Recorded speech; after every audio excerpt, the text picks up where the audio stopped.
Meeting లో ఉన్నాను sir. ఇవాళ ఏదో నన్ను ఇక్కడ స్పీకర్ గా పిలిచారు. ఓకేనా? వీలైతే మళ్ళీ జాయిన్ కండి ఒక 15-20 మినిట్స్ తర్వాత. Okay sir. Okay sir. మనతో పాటు రామచంద్ర నాయక్ గారు ఉన్నారు, ప్రభుత్వ విప్.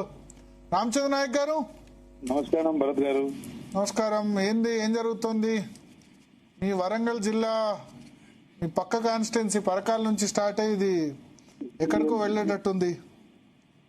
భరత్ గారు, ముందుగా జీ తెలుగు ప్రేక్షకులకు, తెలంగాణ రాష్ట్ర ప్రజలందరికీ నమస్కారం.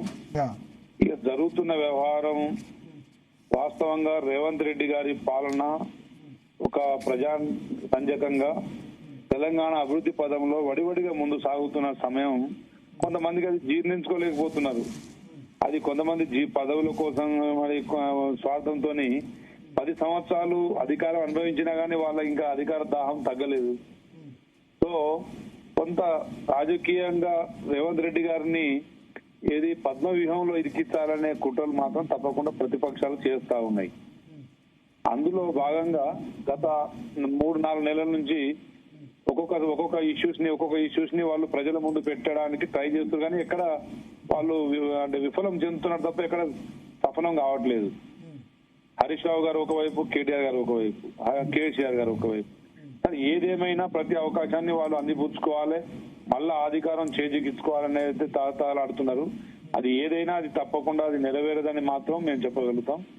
ఇక సుష్మిత గారి ఇష్యూ వస్తే, సుష్మిత గారు, కొండా సురేఖ గారు మరి కాంగ్రెస్ పార్టీలో మరి ఒక మహిళగా, ఒక మంత్రిగా వారు మంచిగా సజావుగా ప్రాతినిధ్యం వహిస్తున్న సమయంలో మరి తల్లిదండ్రులను అడిగినా ఆమె మరి మీటింగ్ పెట్టిందా, అడగకుండా పెట్టిందా, అది అనేది ఒకసారి మరి సురేఖ గారు వారిని ఒక వార్నింగ్ ఇచ్చి వారిని కంట్రోల్ చేసి ఉంటే బాగుంటది అనేది నాకు సలహా.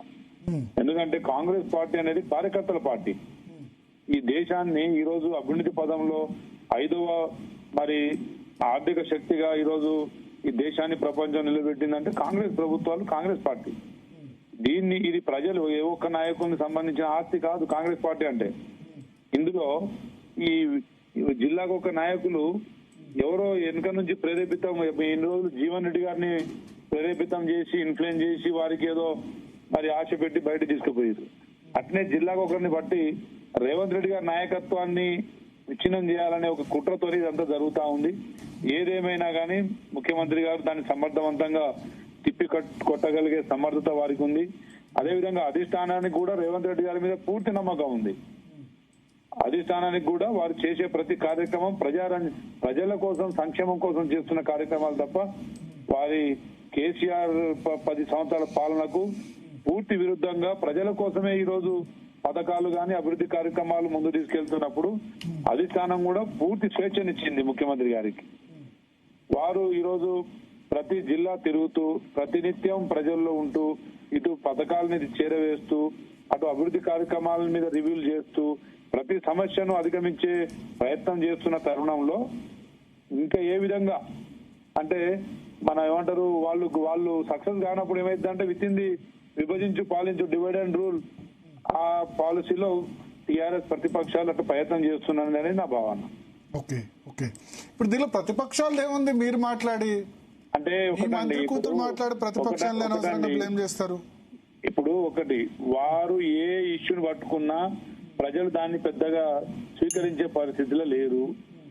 సో దాంట్లో ఇక్కడనే వీళ్ళది మన వితిన్ ది పార్టీలో కుంపటీలు ఏర్పడితే అది వాళ్ళకు రేపు ఇండైరెక్ట్ గానో డైరెక్ట్ గానో లాభం జరగాలనే ఉద్దేశంతో కొంత ప్రయత్నాలు జరుగుతుందనేది మాకున్న సమాచారం. దాన్ని ప్రెస్ కాన్ఫరెన్స్ లో ఇవాళ ఏమంటారు? ప్రెస్ కాన్ఫరెన్స్ లో 16 మంది ఎమ్మెల్యేలు ఉన్నారు, మీరు లేరు ఇవాళ? ఈరోజు పొద్దున కాన్స్టిట్యున్సీ ప్రోగ్రామ్ ఉండే, నేను ఆల్రెడీ హైదరాబాద్ చేరుకున్నా. మీకు రాలేదు ఫోన్ ప్రెస్ కాన్ఫరెన్స్ లో పాల్గొనమని చెప్పి? యాక్చువల్లీ ప్రెస్ కాన్ఫరెన్స్ అంటే మామూలుగా ప్రెస్ మీట్ అంటే ఏమనుకుంటాం, ఒక 4-5 అని అనుకుంటాం యాక్చువల్లీ. బట్ అందరూ సరే వాలంటరీగా అందరూ చేరుకున్నారు కాబట్టి నేను కూడా చేరుకున్నాను. వాలంటరీగానే జరిగిందా? స్వచ్ఛందంగానే, మేమందరం స్వచ్ఛందంగానే హైదరాబాద్ కదిలి వచ్చాం. మొన్న మాట్లాడి 3 రోజులు అయింది. నిన్న ఎవరు పెట్టలేదు ప్రెస్ కాన్ఫరెన్స్? అంటే ఏదైనా గానీ పార్టీ అంతర్గత విషయాలు కాబట్టి కొంత ఆచితూచి నిర్ణయాలు తీసుకుందామని అనుకున్న తర్వాత మేము ఎమ్మెల్యేలమంతా మేమే మరి ఒక చర్చ జరుపుకొని ఏదేమైనా ఇప్పుడు మనం కూడా గొంతు ఇప్పాల్సిన సమయం వచ్చింది. ఎందుకంటే సుష్మిత గారు క్వశ్చన్ చేస్తుంటే డైరెక్ట్ రేవంత్ రెడ్డి గారి దగ్గర కూర్చొని క్వశ్చన్ చేయొచ్చు. వారికి ఏదైనా సలహాలు సూచనలు ఇవ్వాలనుకుంటే వారి తల్లి గారైనా మంత్రి గారైనా సురేఖ మేడం తీసుకెళ్లి కూడా చర్చించుకోవచ్చు. అంతే తప్ప సభాముఖంగా బహిరంగంగా ఒక ముఖ్యమంత్రి స్థాయి వ్యక్తిని పట్టుకొని అంత అన్పార్లమెంటరీ లాంగ్వేజ్ లో మాట్లాడే అంత సంస్కారహీనంగా మాట్లాడడం మాత్రం సమాజం ఒప్పుకోదు. కాంగ్రెస్ పార్టీలో ఏ నాయకుడు ఏ కార్యకర్త కూడా దాన్ని స్వాగతించదు. మాట్లాడే భాష తీరు బాగలేదు. ఆ భాష తీరు అనేది తప్పకుండా రాజకీయంలో నిజంగా రావాలనుకున్నప్పుడు ఒక సంస్కారవంతంగా వాళ్ళు మాట్లాడాలి తప్ప ఇవాళ ఒక ముఖ్యమంత్రి స్థాయి వ్యక్తిని విమర్శించి అంటే ఒక అంటే అన్పార్లమెంటరీ మాట్లాడితే రేపు కార్యకర్తని మీరేం లెక్క చేస్తారండి? రేపు కార్యకర్త సామాన్య కార్యకర్తకు మీరేం లెక్కలు అంటే మీరేం గౌరవం ఇస్తారు? మీరు ప్రజాక్షేత్రంలో రావాలనుకున్నప్పుడు మీరు గ్రౌండ్ లో కష్టపడండి. సుష్మిత గారు మీరు గ్రౌండ్ లో కష్టపడి కార్యకర్త స్థాయి నుండి 10 సంవత్సరాలు మేము కూడా ఎట్లయితే కష్టకాలాల్లో మరి ఆ రోజు అధికార పార్టీ మీద మేము ప్రభుత్వం వస్తుందో రాదో గెలుస్తామో లేదో అని మేము కింద ఎంత కష్టపడ్డామో అదే స్థాయిలో మీరు కష్టపడి పైకి రండి. కొండ సురేఖ గారి పేరు కొండ మురళి గారి పేరు వాడుకుంటూ మీరు వారిని ఎందుకు అపహాస్యం చేస్తున్నారు? ఒక ముఖ్యమంత్రి గారి ఒక స్థాయి వ్యక్తిని మీరు గౌరవించాల్సిన ఈ సమాజంలో మీరు ఇలాంటి ఈ సంస్కారం ఎక్కడి నుంచి వచ్చింది? కాబట్టి దాని మీద మేమంతా మేమే చర్చించుకొని స్వతహాగా మేమే హైదరాబాద్ కు దాదాపు అందరూ వచ్చేసినట్టే రేపు 2వ ప్రెస్ మీట్ కూడా పెడతాం. తప్పకుండా పిసిసి గారిని కూడా కలుస్తాం, మీనాక్షి నటరాజన్ గారిని కూడా కలుస్తాం. అంతర్గతంగా పార్టీలో ఎవరు ఇప్పుడు బాధ ఏమైనా ఇబ్బందులు ఉన్నా ప్రతి ఒక్క నాయకునికి ఏదో ఒక రకమైన సమస్యలు ఉండొచ్చు. నియోజకవర్గంలో కావచ్చు, లేదా ప్రతిపక్షాలతో కావచ్చు, ఇంకేదైనా పోలీస్ ఇంకేదైనా సిబ్బందితో కావచ్చు.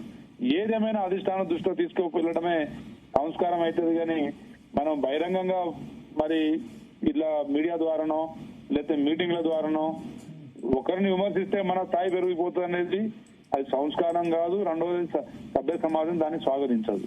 ఒక్క నిమిషం లైన్ లో ఉండండి. వి ప్రకాష్ గారు జాయిన్ అయ్యారు, అదేవిధంగా సత్యవతి రాథోడ్ గారు కూడా మాజీ మంత్రి కూడా జాయిన్ అయ్యారు.